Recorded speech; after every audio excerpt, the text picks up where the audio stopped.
Agenda with Michael Knight on News Radio 560 KPQ and KPQ.com. News Radio 560 KPQ, Michael Knight here with the agenda, and our regular guest, Matt Cadman, the executive director of the New America Performing Arts Center, has come by, and he's reaching into his pocket to pull out his schedule. God knows what notes he's going to refer to. Good morning, Michael. Good morning, everybody. Good morning, Matt. Great to be here. He still has a little Abilene cream on his face from last night's performance of the Guys and Dolls. Guys and Dolls just wrapped up, and my friends, I want to thank all 3,700 of you who dropped by over the 2 weeks to see it. Wasn't that quite a show? Wow. Now, unfortunately, the only authentic New Yorker in this room, Michael Knight, did not attend the performance because apparently his workday starts around about the time the gangsters go to bed. I pull in here before 4 in the morning, but that can't be helped.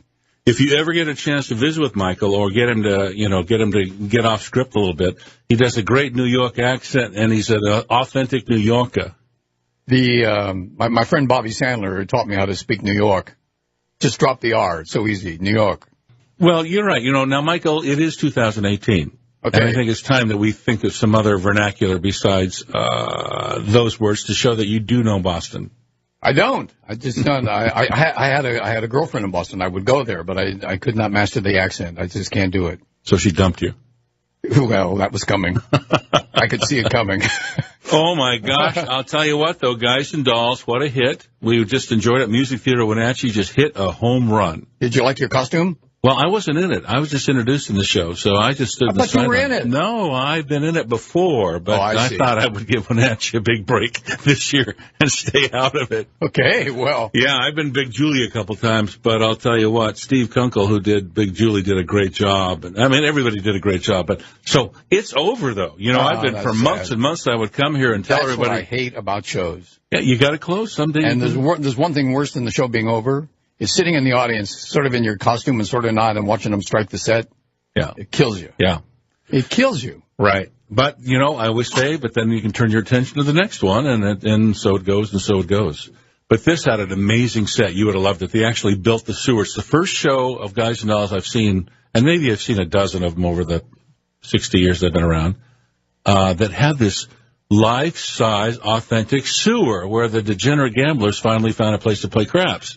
And the pipes are everywhere, and there's steam coming out of it, and it's got the light. And it was just impressive. John and Tiffany Mauser, who co-directed. That's a father-daughter team.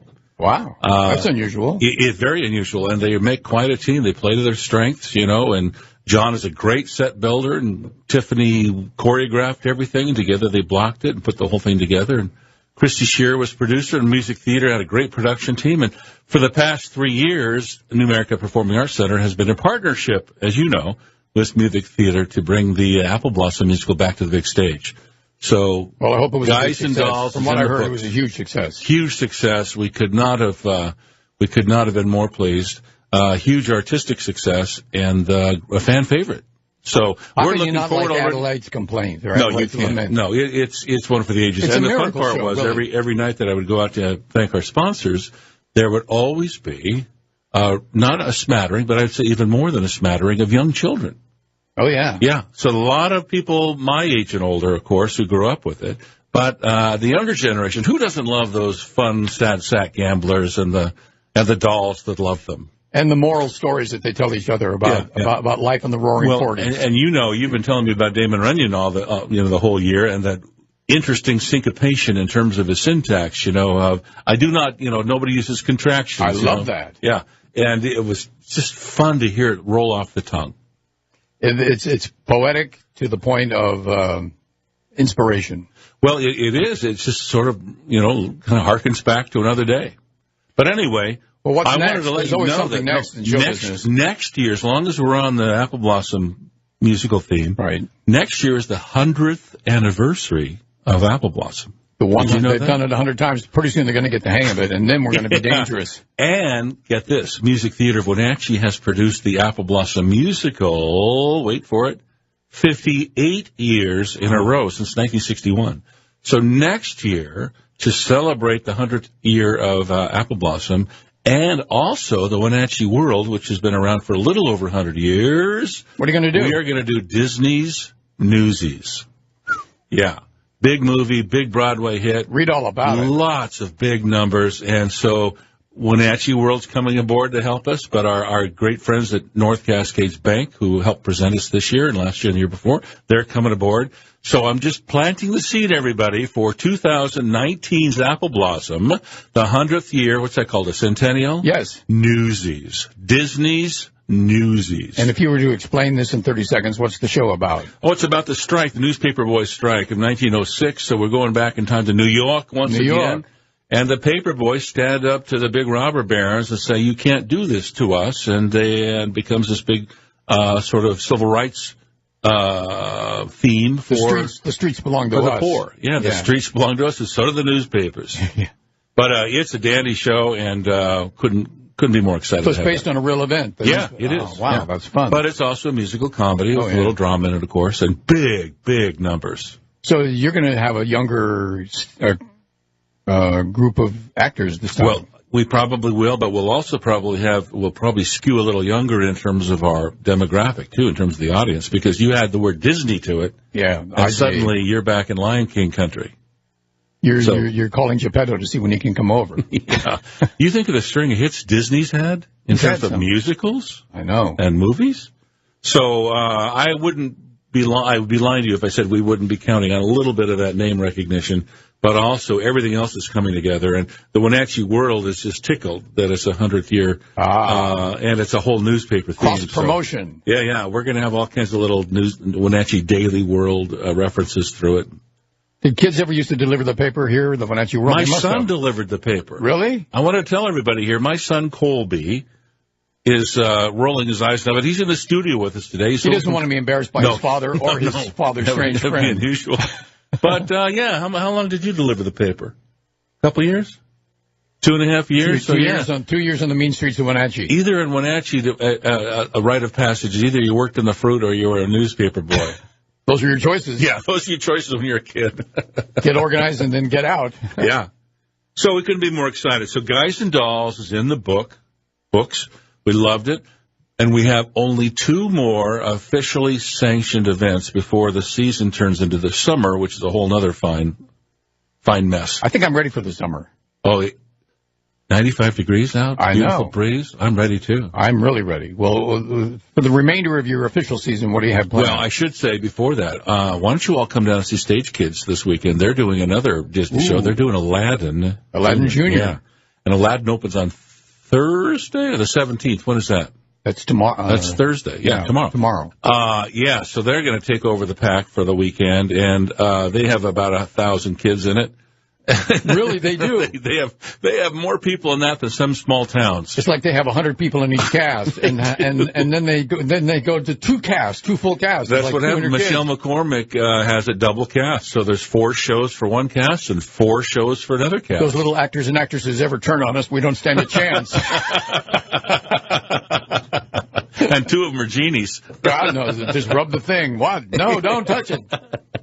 Too late. So anyway, Aladdin's happening this week, and then right after that, we're doing, we have this fun thing called monthly movies on the big screen. Oh, I'd never heard of that. But tell me in just one moment, Matt Cadman, Executive Director of the American Performing Arts Center, when we come back, we'll hear what are we going to hear? I can't tell you. You told me to wait. It's a tease. Okay, right after this on News Radio 560 KPQ. And KPQ.com. News Radio 560 KPQ. I'm Michael Knight. My special guest is Matt Cadman. He's the Executive Director of the Numerical Performing Arts Center, and he has something to tell us about the next big thing on his stage. What do you have in mind? Well, you know that we have this thing called monthly movies on the big screen. And every month we offer it up to people in the Valley and say, would you like to buy a movie and bring all your friends to it? And we'll go out and produce it and find it and show it. And it's been a huge success because we only charge $3 a ticket. And you get to see it on this massive screen that we have there. So every month we do a different show. And this month, sponsored by Firefly, is, you tell me, I'll give you a few keywords. Okay. Goose, Take Me to Bed, or Lose Me Forever. The Goose Gossard story. No, I'll give you another one. I'll give you a few characters. Iceman, Maverick, Goose. Oh, you're drawing a blank. I got nothing. Everybody in the whole world knows. This is Top Gun. Oh, Top Gun. I'm sorry. Top Gun. I never saw that film. You knew that? I never saw that film. Oh, my gosh. I'm sorry. What are you, a communist? No, but I never saw it anyway. So anyway, I'm unaffiliated. On March 31st, our final movie of the month is Top Gun, and that's just going to be wild on the big screen with all the firefights and the dog fights. Dog fights and then put out the fire. So that's on May 31st that's a Thursday evening at 6:30 on the big screen. So I feel like I've seen it. I've been exposed to the Tom Cruise version of that movie for so long. I have seen it so many times. I could, it could be like Rocky Horror Show where you stand and you just spout the lines back. That I can do. Yeah. Okay. But and Tom Cruise looks really young as Maverick, so he's aged a little bit too. So that's fun. Top Gun. And then the very next night, when's that going to be? That's Thursday, May 31st. It's 2 weeks away. Right. But the very next night is the end of our major, what we might call our season, our main list season, with a very cool show. Nobody's probably heard of it, but it's amazing. I've been watching it all year on YouTube. Reverend Peyton's Big Damn Band. Oh, I've heard of those guys. Reverend Peyton's Big Damn Band coming to Wenatchee. They play 250 dates a year, and Wenatchee's going to be, at least for our culminating part of our season, that's going to be on Friday, June 1st, and we're going to have a little sort of a beer garden celebration outside just before it. So on Friday, June 1st, you got to come down and see Reverend Peyton's. Now, these guys are like a classic country blues band. A lot of fun. They kind of remind me of the Band. The Band. Are you a fan of the Band? I'm a Robbie big fan of the Band. Yeah, they've got that kind of a sound. There's only 3 of them. Richard Manuel and Rick Danko are 2 of my favorite singers. Don't get me started. Yeah, I know. Don't get me started. Not to mention they're singing the best singing drummer in all of rock and roll. Lee Von Helm. Yeah. The late Lee Von Helm. Yeah, but I said don't get me started because I'll be here for 3.5 hours. We'll have to do a marathon. We'll have to do a band marathon. Should we do that sometime anyhow? We could. I would love it. But anyway, the Reverend Peyton's Big Damn Band is going to be here on June 1st. And I'll tell you what, if you love bluegrass, if you love country, if you love blues, if you love a little rock and slide guitar in there. And energy. If you love that washboard kind of thing banjos and guitars, then this is the show for you. And they're a riot. You all have to look them up on YouTube. They have the greatest videos, a lot of fun, a lot of energy, and they're going to be on our stage on June 1st. One show? One show. Ooh. Not to be emulated or aped. Again, they're going to leave and go to someplace else. So Friday night, what a night to come party. Party night, date night. And we will officially put the 2017-18 season to bed. Now, what do you do the rest of the year? Oh, you don't. Just recover? Again. No. Are you kidding me? We got hot August nights coming in August with the full Monty. Ooh. We're putting on the full Monty for 3 weeks in August. I'm not going to be in that show because I'm really not reliable as a dancer. A lot of reasons why you don't want to be in that show. That's many of them. We've got 3 dance studio recitals through the month of June. So, we have more people coming and going this summer than you can possibly believe. Someone said, where's the stage door to the pack? And I said, good question. I have no idea. Is there a stage door? There is a stage door back on in the alley off of 2nd Street, right below the walking path between the hotel. That's the way in. Who would have known? There's a big loading bay back there, too. And you know what it says on the door? Through these doors walk the most gifted, most talented, and most passionate actors in the valley. Ooh. Yeah, so it's a fun little thing. I'll have to go by and see that. I want to see that door. Well, it's just across the street from I here. will. But you walk, you had little 2nd graders who are in Aladdin Junior, and they read that little thing every day. And who knows, who gets the impact of realizing this is a treasure. The New America Performing Arts Center is a community treasure for you young people, 8-year-olds, 9-year-olds, and you're going to grow up to be more and more part of the stage, patrons of the arts, possibly sponsors, patrons, members, philanthropists. All because they smelled the roar of the grease paint and heard at 8 years old. So we make sure that everybody gets a chance to realize that this is a special place. In fact, these kids and stage kids, they get bitten early by the bug, don't they? Oh, my gosh, yeah. And some of them, now there's a high school version of stage kids, and so they can start at, 2nd grade, 8 or 9 years old, and work their way up. And then when they graduate from high school, maybe they want to go into theater or something like that. And what great training. We do the same kind of thing with sports, don't we? We start young, build them into a program. The high school football coach is already talking to the middle school and Buddy Warner coaches about programs. By you're 16, you're ready to take your place in the Pac-12. Same idea here. Or on stage. Yeah, same idea. Why do you need to wait around until college to go to Juilliard? Well, you don't have to. In fact, it's good to start earlier. If this is going to be your career, you got to get your chops down. And so we are so pleased to be in a partnership with Stage Kids as well. And right now, if you went over there, well, after school, I should say, you'd probably last about 12 minutes. Because the energy level just energy level's too crazy. You either just absorb it or you go nuts. Get me out of here. I need a nap. And there are as many kids as there are, half as many are parents, mostly mothers wandering around and helping out. And hey, I was thinking of something. For everybody that's on stage, sometimes you need that many people working the crew. Where do you guys get your crew? How do you get the lighting director who knows what he's doing? How do you get the sound our lighting designer? director is contracted to work with them, but they have their own choreographers. They have their own stage managers, their own crew. They have high school kids, Michael, who actually now are sort of apprenticing in those tech roles. Mm. So it's a wonderful program, not just for actors, but also the technical side of theater. So, Grace Story, who's a second cousin of mine, actually, wears headsets and is wandering around, and she's giving cues. We have a little girl named Whitney Clifton, who's the assistant director. So she's going over the script as far as script cues with Michelle yesterday. Continuity! She's I don't know, she's 12. So it's just amazing to see the experience these kids are getting. So the lunatics have taken over the asylum. Well, no, those two girls, as examples, are about the brightest people I've ever met. So the lunatics are the ones giving them the power. So we have good reason to have faith in this next generation. Yeah, but they're armed and ready. If there is a theme here to today's sermon, then, my friends, if there is a theme, tell me what it is. The theme is that we want our theater to be perceived and owned as that community treasure. We want people to know that we are wide open to those sorts of collaborations with our community, because whatever Stage Kids is able to do, whatever success Hot August Nights is able to do, whatever success the recitals from the dance studios are able to do, that all is part of what we call community. And it is our number one priority to be able to be that conduit between the arts and the community.